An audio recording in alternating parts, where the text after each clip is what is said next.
It began with a dream, a quiet, personal dream born not of ambition, but of peace.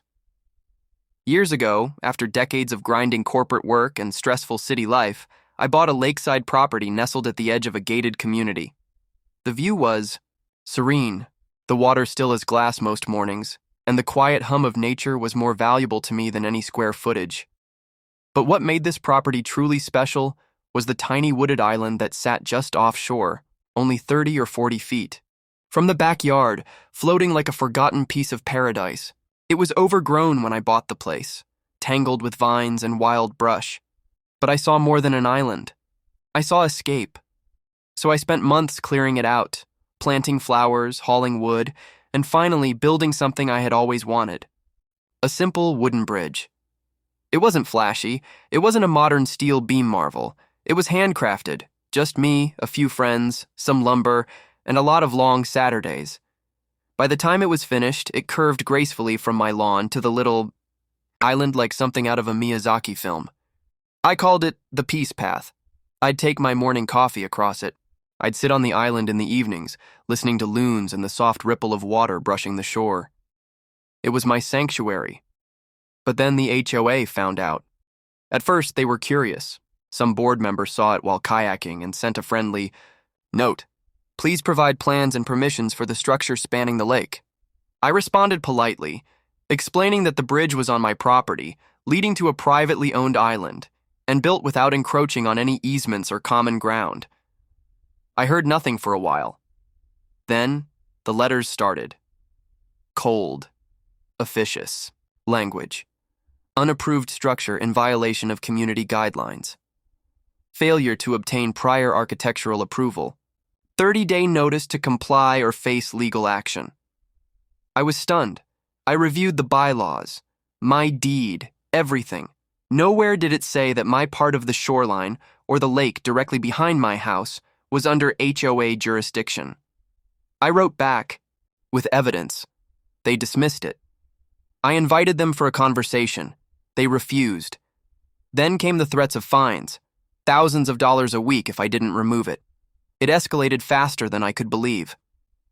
Eventually, I retained a lawyer, just to protect myself. But before we could even file a formal challenge, they acted. On a dull Tuesday morning in June, I came back from the grocery store to find a demolition crew in my backyard. A man in a yellow vest stood on my lawn, clipboard in hand, pointing to the bridge. 2 others were already hacking away at the support, posts with chainsaws. I shouted, I ran, I demanded they stop. But the man with the clipboard handed me a cease and desist letter from the HOA and told me to take it up with the board. They sawed it down before noon. Years of work, of care, of memories, reduced to splinters. I remember standing at the edge of the water as they dragged the beams away in a trailer, that sickening hollowness in my gut growing with every step they took. No one from the HOA came to explain. No one apologized. They didn't even return my calls. That night, I stood where my bridge had once stood, staring across the now empty gap to the island that had once brought me peace. But there was no peace. Only rage. Not loud or violent, but deep, cold, focused. I wasn't going to yell. I wasn't going to beg.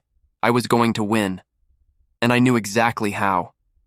Because what the HOA didn't know, what they hadn't bothered to learn in their rush to assert power, was that I owned the deed to nearly half of the lake. Not just the land beneath my feet, but the water they loved to claim in their glossy brochures, the same water they promised private access to in every new home sale. I owned the submerged land beneath the west side of the lake, technically making that half private property. And that meant they had no right to use it, no right to market it, and no legal standing to demand access. It was a tiny detail buried, deep in the county records, a relic from the original land survey before the HOA ever existed. And that detail was about to become my nuclear option.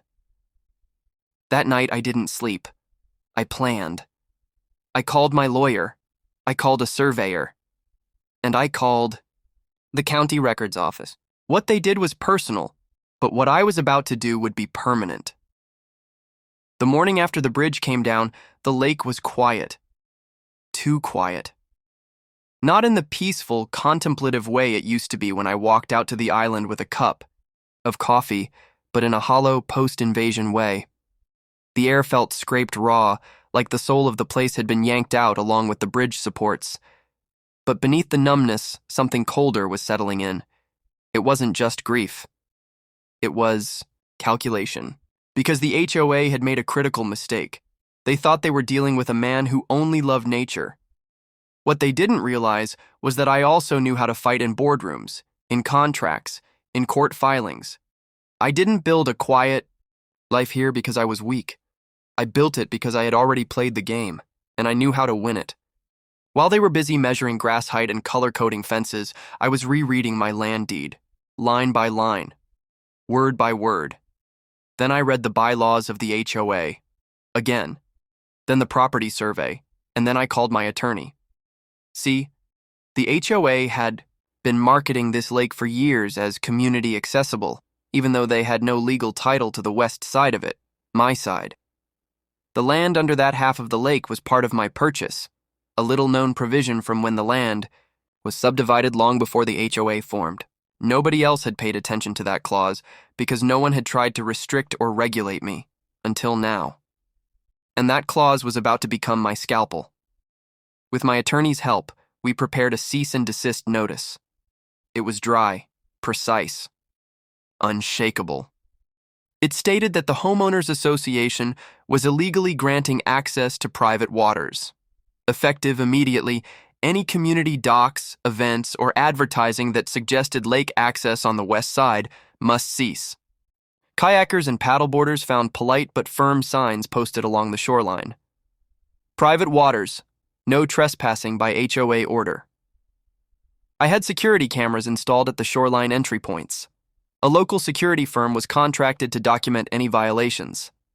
And because I was a gentleman and a former marketing director, I made sure the county planning department received every document related to the dispute.